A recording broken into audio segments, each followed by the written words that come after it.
Oi, pessoal, eu sou a Tamara e eu vou ler para vocês. Tudo bom? Sejam bem-vindos ao meu canal. Para quem não conhece, eu leio e reajo a livros aqui. Então, cada vídeo é um capítulo lido inteiro, tá? Então, vou lendo e comentando e vocês vão aí apreciando a história comigo. Comentem aqui embaixo o que vocês acharam também, tá? Temos vídeos de segunda, quarta, sexta. Estou pensando na possibilidade de colocar no sábado, mas não vou prometer por enquanto. Mais segunda, quarta e sexta. Sejam bem-vindos. Se você cair aqui numa história que já está em andamento, pode acessar a playlist, procurar a história do seu interesse e maratonar aí todos os capítulos lidos até agora. Show! Lembrando que os links da história lida sempre vão estar aqui na descrição do vídeo, tá? Se eu tiver o arroba do autor, também vou colocar para que vocês sigam, conheçam ele, conheçam outras obras que eles tenham e deem aquele apoio que é sempre necessário. Meu canal está focado em leituras de livros nacionais por enquanto, então todas as histórias aqui são ambientadas no Brasil, sejam em lugares reais ou lugares fictícios, mas todos ambientados no Brasil, ok? Então, muita cultura brasileira por aqui, pois é muito importante trazer essa brasilidade, esse amor à nossa terra, ao nosso povo, que infelizmente tem se perdido por uma questão ideológica, algumas coisas aí que eu não vou me aprofundar aqui, certo? Eu vou dizer para vocês que eu estou pensando em mudar aqui algumas coisas, porque eu estou acumulando livros e eu não queria deixar nenhum de fora. Então, estava eu postando 3 livros por semana. Segunda, quarta e sexta, sempre às 18 horas. Mas eu vou mudar. Hoje é segunda-feira, dia 15 de junho, certo? Então, o que eu vou fazer? De segunda-feira, vamos ter 2 vídeos do tema mistério, tá? Então, eu vou separar os dias por temas. Segunda-feira, livros do tema mistério, que serão o livro da editora Utópica, que é Roubaram o Ingrediente do Brega, aquela história de mistério lá do interior da Bahia, que é super legal. Vamos iniciar hoje A Bruxa de Ouro Preto, que é um livro do L.H. Vaz, um autor mineiro. Então vamos ter esse mistério da Bruxa de Ouro Preto. Vou começar hoje, não faço ideia do que seja, mas vai ser muito legal. Na quarta-feira vamos para a categoria fantasia, então vamos ser Rio de Pássaros e O Jogo das Coroas, que são 2 histórias ambientadas em universos fictícios, mas que são baseados na cultura brasileira, então vai ter muita coisa da cultura brasileira lá. E eu ainda não li os dois, não comecei nenhum capítulo e estou muito ansiosa para isso. E na sexta-feira vamos para os nossos romances, né? Vou começar uma história nova. O Barão e a Escrava, que é uma história ambientada no Brasil Império. Um romance entre o Barão de Café e sua escrava. E o nosso querido, que a gente já tá lendo, que é Os Últimos Lampiões da Noite, né? A história do Carcará e da Maria Santa. A gente já começou a ler esse livro. E aí eu vou deixar para sexta-feira, dentro da temática. No sábado vai ser um vídeo bônus, então vou deixar aí o tema livre, certo? Para aqueles livros que já não se encaixam muito bem nas outras categorias, então vou deixar para o sábado. Certinho? Então é isso. Então vamos lá. Hoje, para começar aqui, eu separei, vou mostrar para vocês já. O meu Kindle já está aberto, então aqui, ó, A Bruxa de Ouro Preto. Vamos começar com esse, que é o livro do L.H. Vaz. Vou deixar o link o arroba dele aqui embaixo para vocês seguirem. Ele tem outros livros, ele tem livro físico, certo? O livro dele está disponível no Kindle. E ele é super legal, ele atende lá na DM. Vão lá prestigiar o trabalho dele, certo? E vamos começar com a leitura, que eu estou muito ansiosa para saber do que se trata. Eu adoro o caos de interior, já falei para vocês 1 bilhão de vezes. Eu adoro essas histórias, essas temáticas. E vamos lá. Tá aqui o meu humilde Kindle. A Bruxa de Ouro Preto. Dedicatória. Esse livro não existiria sem meu amigo, leitor ideal e fornecedor de boas ideias, Flávio Villefort. Prometi a ele 10% do lucro com essa história. Então, por favor, ajudem a pagar a parte dele. E já que estão aqui, podem comprar o Culto Amarelo também. Desse, apesar de ele ter ajudado, eu não prometi nada. Tá certo, né? Negócios são negócios. Aviso: a Bruxa de Ouro Preto e o Culto Amarelo compartilham o mesmo universo. No entanto, o livro pode ser lido de forma completamente independente, sem a necessidade de conhecimento prévio. Ou seja, gente, o outro livro dele, eles compartilham o mesmo universo, mas as histórias não estão interligadas, então vocês podem ler separadamente, que não vai ter problema no entendimento da história, certo? Show, vamos lá. Então, vamos começar. Olha, gente! 1804, olha! Eu gosto, hein? Ah, eu gosto. Vamos ver. Capítulo 1, Revolta, Sangue e Fogo. Domingo, 23 de dezembro de 1804. Vamos lá. Vila Rica. A joia carcomida da mineração. Já havia passado e muito do seu auge. Floresceu principalmente nos 3 primeiros quartos do século XVIII, impulsionada pela exploração desenfreada das jazidas de ouro, conquistando o título de maior cidade da América Latina, com uma população que, dependendo da generosidade de quem estivesse contando, podia alcançar 80 mil habitantes. Vila Rica, com suas íngremes ladeiras, abrigava o dobro de pessoas de Nova York possuía na mesma época. Em seu auge, mais de 30 mil trabalhadores estavam diretamente envolvidos na corrida do ouro, uma competição sangrenta, alimentada por sonhos de riqueza, frequentemente frustrados pela ganância da coroa portuguesa. Como uma vaca ordenhada sem escrúpulos, nas últimas décadas do século XVIII, a então capital de Minas Gerais parou de dar leite. As jazidas de ouro estavam cada vez mais próximas do esgotamento. A extração se dificultou, e os habitantes que podiam foram aos poucos procurar o sonho de fortuna em outro lugar. O nome Vila Rica começou a soar como uma piada sem graça para aqueles que ficaram, uma lembrança de uma época em que o ouro estava ao alcance de um dobrar de joelhos.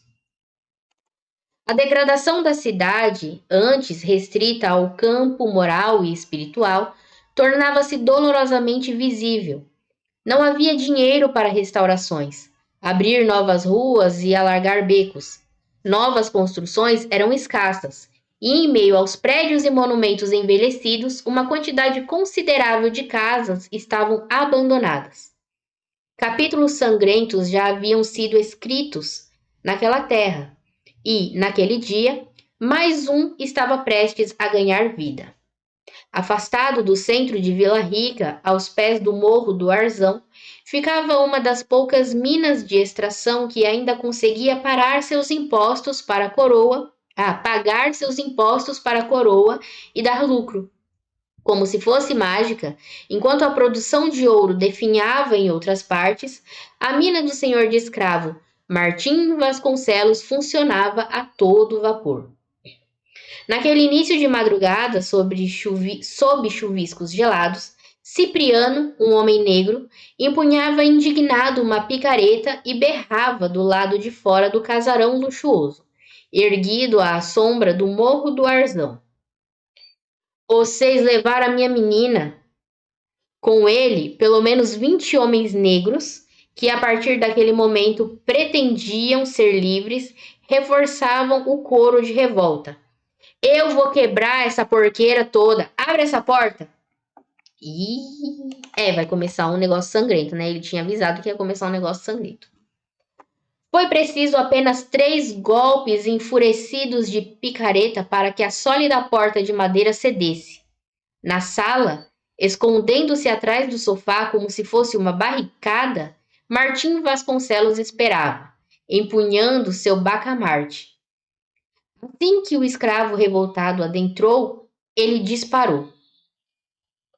Mas, pelo visto, atirar em escravos em movimento era muito mais complicado do que os tiros a queima-roupa que ele estava acostumado a dar.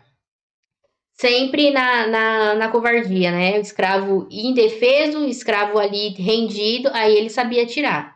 Agora, no escravo livre, né, solto, aí ele já não dava conta. Muito bem, viu, seus... Olha, essa parte da história, ela é sempre muito revoltante, né? Então, quando a gente lê, ela vai, assim... Ah, não tem como, né? Como eu posso dizer? É uma coisa que ataca pessoalmente, né? Vamos lá. Errou, por muito.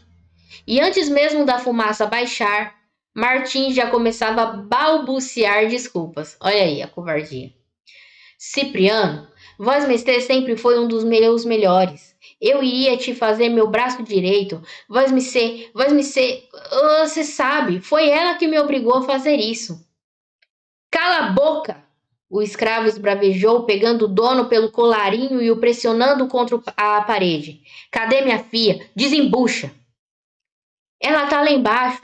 Tem uma porta no corredor à direita que dá para uma mina. Eu não tenho nada a ver com isso. Esta bruxa me obrigou o tempo todo. Você é um covarde. Os seis todos são. Esbravejou Cipriano, encarando firmemente os olhos claros daquele que o escravizou desde a infância.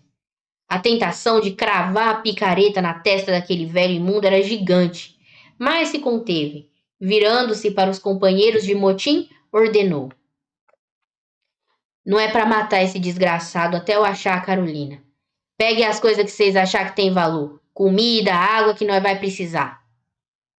Cipriano, pelo amor de Nossa Senhora, não precisa disso. Os olhos do velho se enchiam d'água enquanto suplicava pela vida. Faço de vocês homens livres, eu dou todo o ouro que quiserem.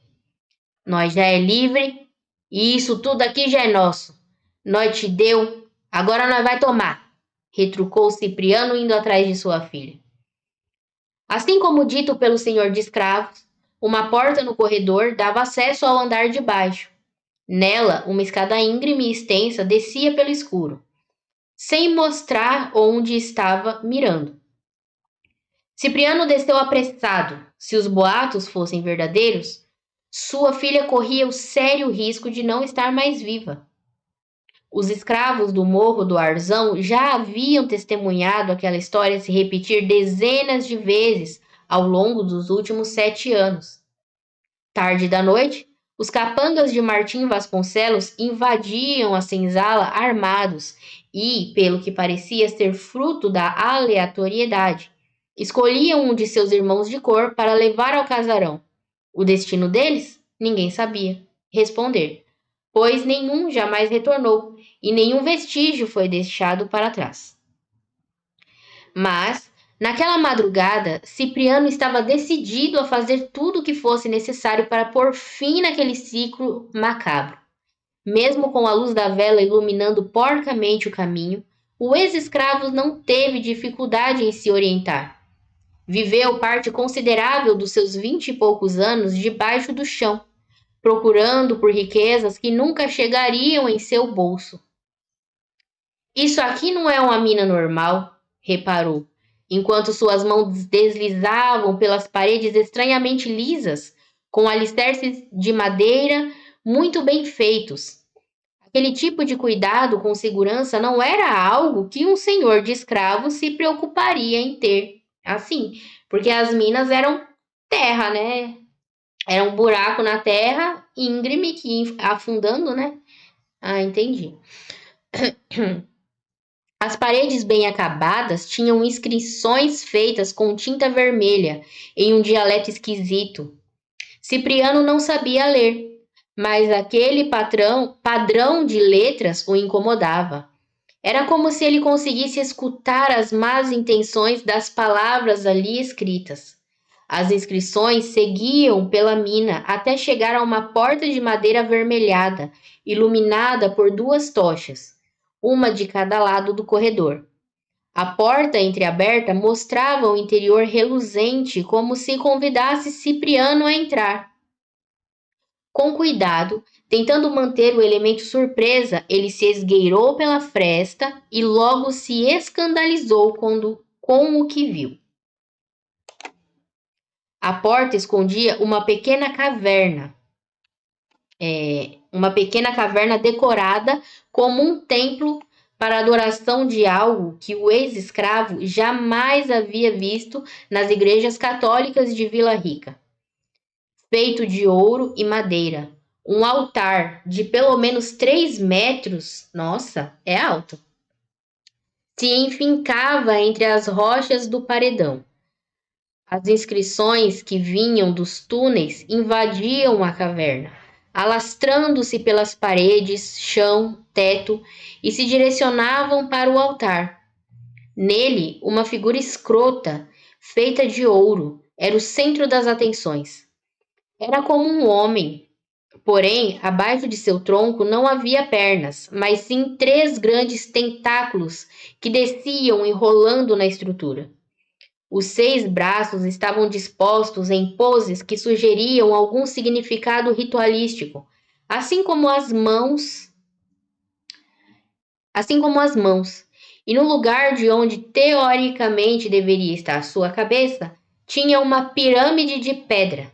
Dela, abria-se na vertical uma boca larga que passava pelo peito até quase chegar onde seria o umbigo na anatomia humana. Nossa!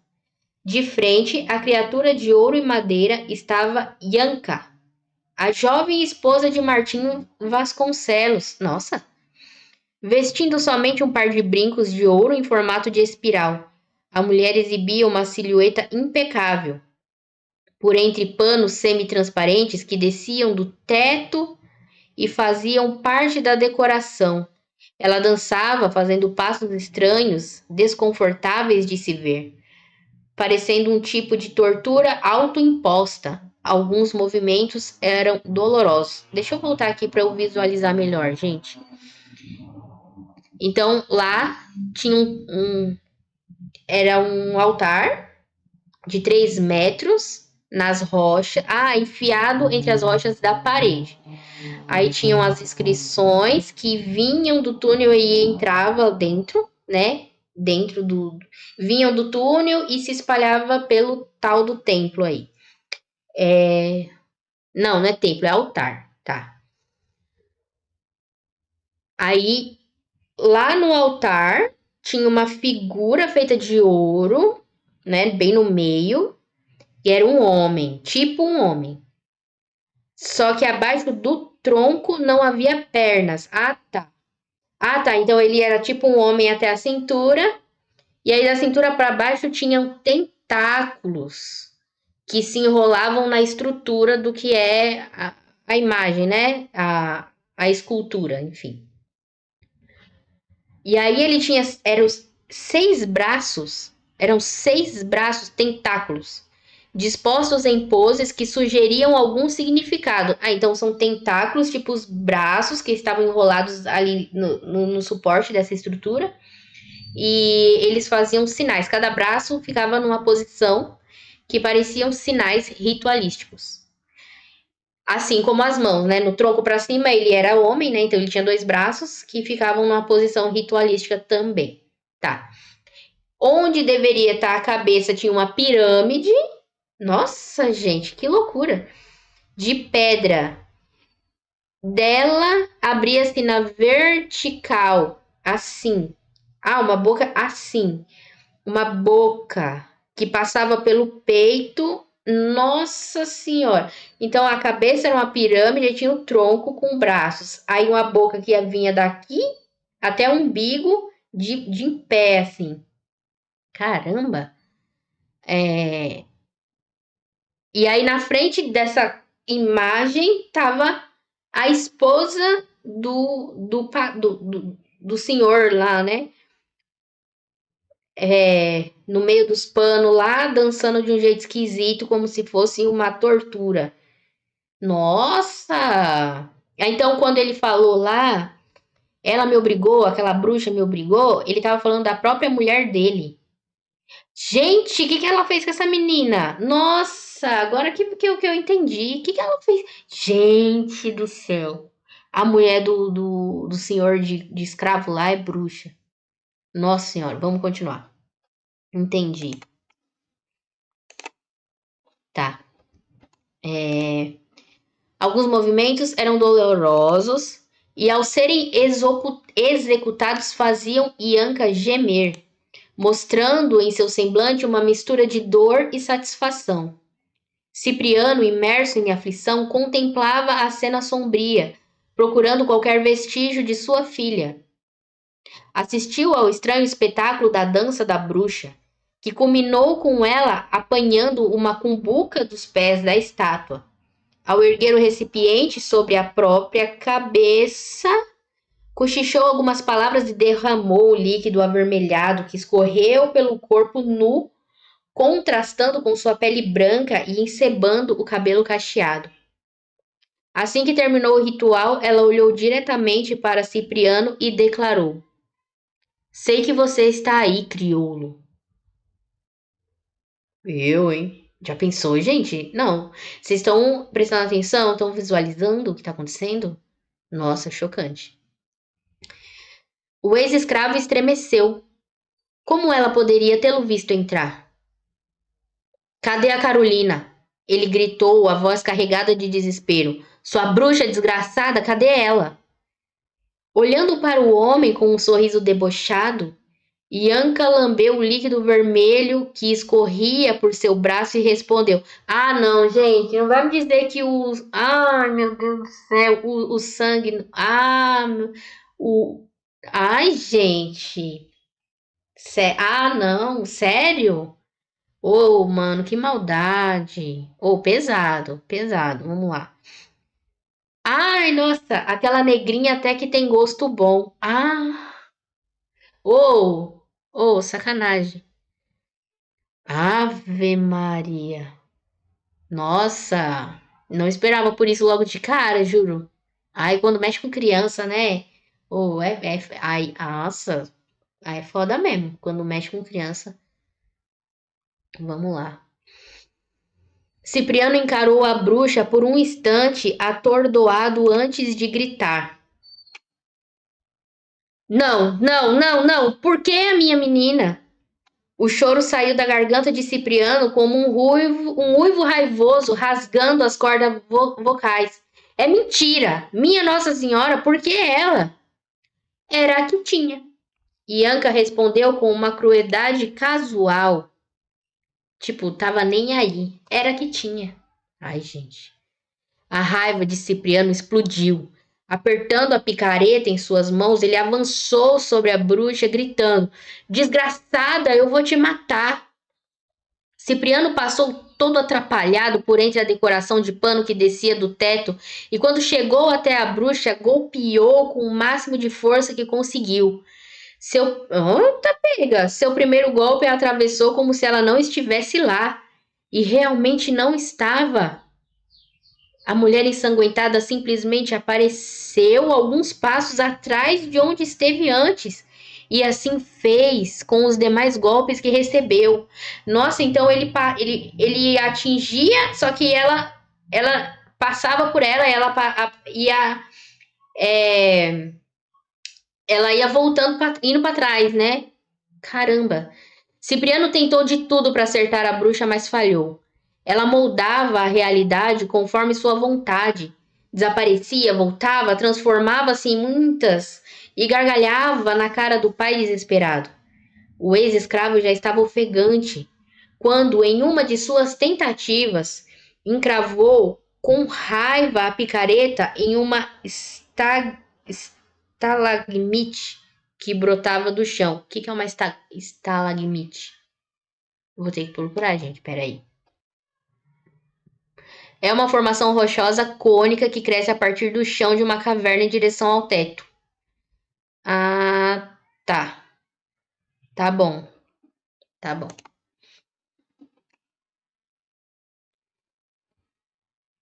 Tá. Então ele encravou com raiva a picareta nessa formação rochosa. Enquanto batalhava para desencravar a arma, escutou palavras estranhas escorregarem da boca de Ianca, que até aquele momento não havia revidado. Vixe, ela falou esse trem aqui. Eu não sei o que é. Gente, eu não sei o que é. Então ele tava puxando a picareta do chão e aí ela começou a falar esse trem aí. E aí as palavras causaram em Cipriano um incômodo semelhante ao das inscrições nas paredes. Ah, deve ser a mesma coisa, né? Deve ser as mesmas palavras.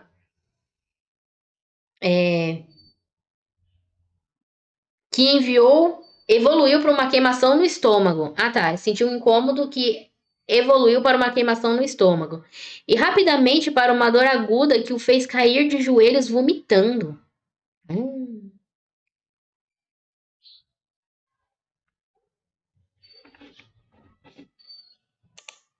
Ianca se aproximou do escravo e, com um olhar de desdém, o observou se estrebuchando no chão. Vocês têm que começar a entender o lugar de vocês. Invadir assim a nossa casa atrás de uma negrinha. Vocês se reproduzem que nem coelho. Era só fazer outra. O que passou na sua cabeça? Disse ela, colocando a mão nas costas de Cipriano. Não sei falar isso aí. Quando o estômago de Cipriano se esvaziou, ao invés de restos de comida, da boca saiu uma labareda de fogo azul, seguida de gritos agudos que misturavam dor e horror. O fogo brotou por debaixo de sua pele, saiu pelos olhos e orelhas, e em segundos tomou conta de seu corpo. Ave Maria! Nossa, gente! No... Ai, Jesus! Ianca se levantou, tapando o nariz para não sentir o cheiro de carne queimada. E dando as costas para Cipriano, direcionou-se à porta, murmurando: Uma pena que isso aqui não vai nem servir de exemplo para o que estão lá em cima.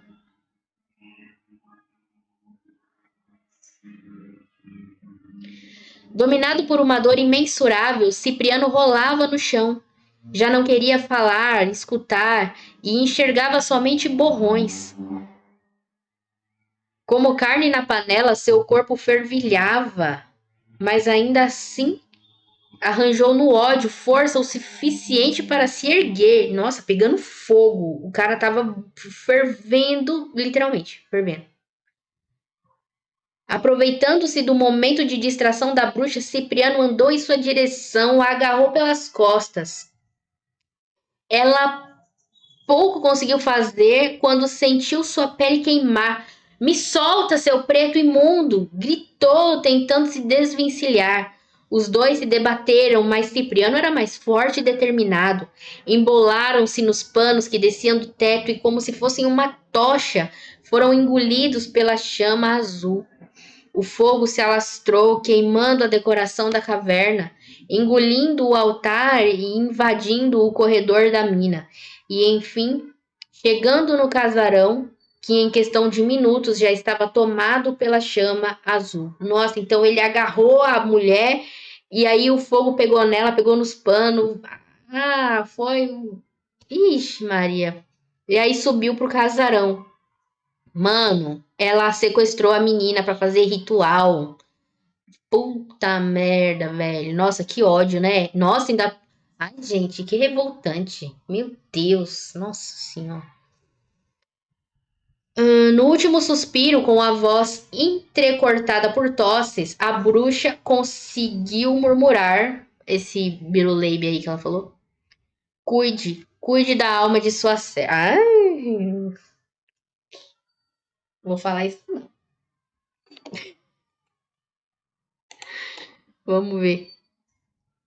E quando o fogo finalmente se extinguiu, tudo o que restou dela foi uma carcaça queimada, com um par de brincos de ouro reluzente encravados, onde costumavam ser suas orelhas.